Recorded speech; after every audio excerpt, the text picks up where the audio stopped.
বৃষ্টিতে ভেজা থেকে বাঁচাতে কোরআনুল কারীমকে বুকে টেনে নিয়ে ফের সামাজিক যোগাযোগ মাধ্যমে প্রশংসায় ভাসছে এনসিপির অন্যতম নেতা নাসির উদ্দিন পাটোয়ারি।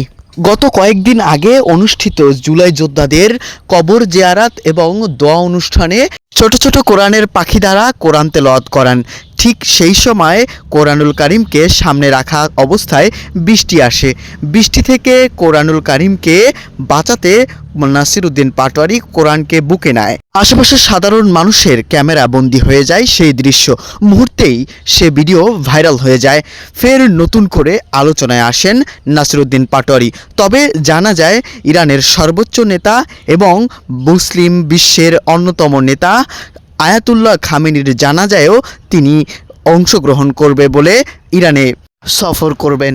গত ত্রয়োদশ জাতীয় নির্বাচনে ঢাকা ৮ আসন ছিল বেশ আলোচিত।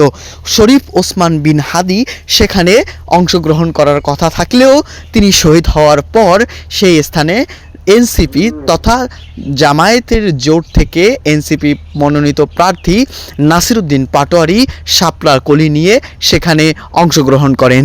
তার প্রতিদ্বন্দ্বী বিএনপির অন্যতম শক্তিশালী প্রতিদ্বন্দ্বী মির্জা আব্বাসের বিরুদ্ধে ব্যালট যুদ্ধে লড়ে, কিন্তু এই যুদ্ধে নাসির উদ্দিন পাটোয়ারি হেরে যায় মির্জা আব্বাসের কাছে। সেই থেকে আলোচনা সমালোচনার পর এবার প্রশংসায় ভাসছেন।